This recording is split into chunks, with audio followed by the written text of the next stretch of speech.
क्या बोला इस क्वेश्चन में, the diameter of the moon is approximately 1/4 the diameter of the earth. जो मून का डायमीटर है ना, मून जैसे ये मून है मान लो, तो उसका डायमीटर कहां से कहां तक होगा, यहाँ तक। वो क्या है, 1/4 द डायमीटर ऑफ अर्थ है, तो अर्थ का डायमीटर ये होगा। तो अर्थ के डायमीटर को अगर हम डी मान लेते हैं तो मून का डायमीटर क्या होगा, 1/4d। तो इधर लिख देते हैं पहले, let the diameter of earth is equal to D. तो डायमीटर ऑफ मून वो क्या होगा, d/4, या 1/4 ऑफ डी बोला ना, लिखा 1/4 ऑफ डी। 1/4 ऑफ डी का 1 ऐसे लिखिए 1/4d, और 1 इंटू डी क्या होता है, डी होता है, तो उसको हम d/4 भी लिख सकते हैं। ठीक है, और हमें फाइंड क्या करना है, find the ratio of their surface area. इनके सरफेस एरिया का रेशियो फाइंड करना है। तो इधर हम रेशियो लिख देते हैं पहले, और सरफेस किसका रेशियो फाइंड करना है, इनके सरफेस एरिया का। तो surface area of moon upon surface area of earth का रेशियो हम कैसे अपॉन में लिख के फाइंड करते हैं, फ्रैक्शन के फॉर्म में। अब सरफेस एरिया का फॉर्मूला क्या होता है, ऑफ स्फीयर, क्योंकि ये जो मून और अर्थ किस शेप में होता है, स्फीयर की शेप में होता है, तो वो फॉर्मूला होता है 4πr²।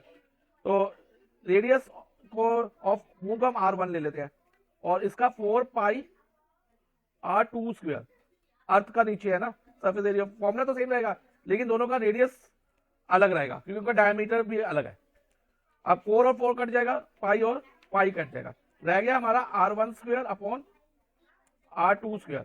अब हमें वैल्यू किसकी चाहिए, r1 और r2 की। अब हमें वैल्यू निकालनी है r1 और r2 की, वो कैसे निकालेंगे ध्यान से समझना। अब डायमीटर ऑफ द अर्थ हमारा कितना दिया, d। तो रेडियस ऑफ द अर्थ क्या होगा, रेडियस निकालने के लिए हम डायमीटर को 2 से डिवाइड करते हैं, तो d डिवाइडेड बाई 2, और d डिवाइडेड बाई 2 को हम d/2 करके भी लिख सकते हैं। और रेडियस ऑफ मून क्या होगा, d/4 डिवाइडेड बाई 2।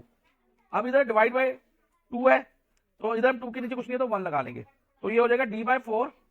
ये अगर फ्रैक्शन में हम डिवीजन करते हैं ना, जो जिस नंबर से हम डिवाइड कर रहे होते हैं उसका रेसिप्रोकल कर लेते हैं। तो इसका क्या होगा, 2/1 का मल्टीप्लाई का साइन में ये कन्वर्ट हो जाएगा, इधर 1/2 हो जाएगा, तो ये हो जाएगा d/8।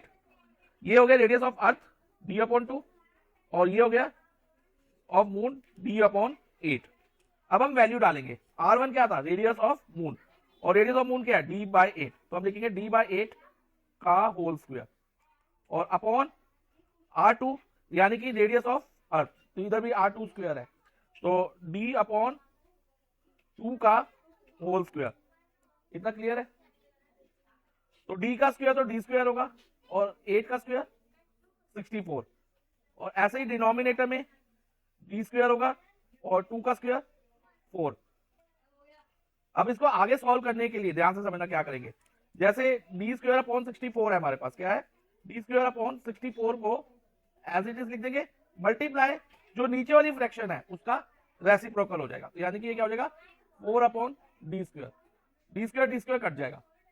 अब 4×1 और 4×16 है होता है, यानी कि 64 को अगर 4 से डिवाइड करते हैं तो 16 आता है। तो हमारा रेशियो क्या हुआ, 1/16। तो ratio of the surface area is 1/16। तो ये हमारा आंसर है।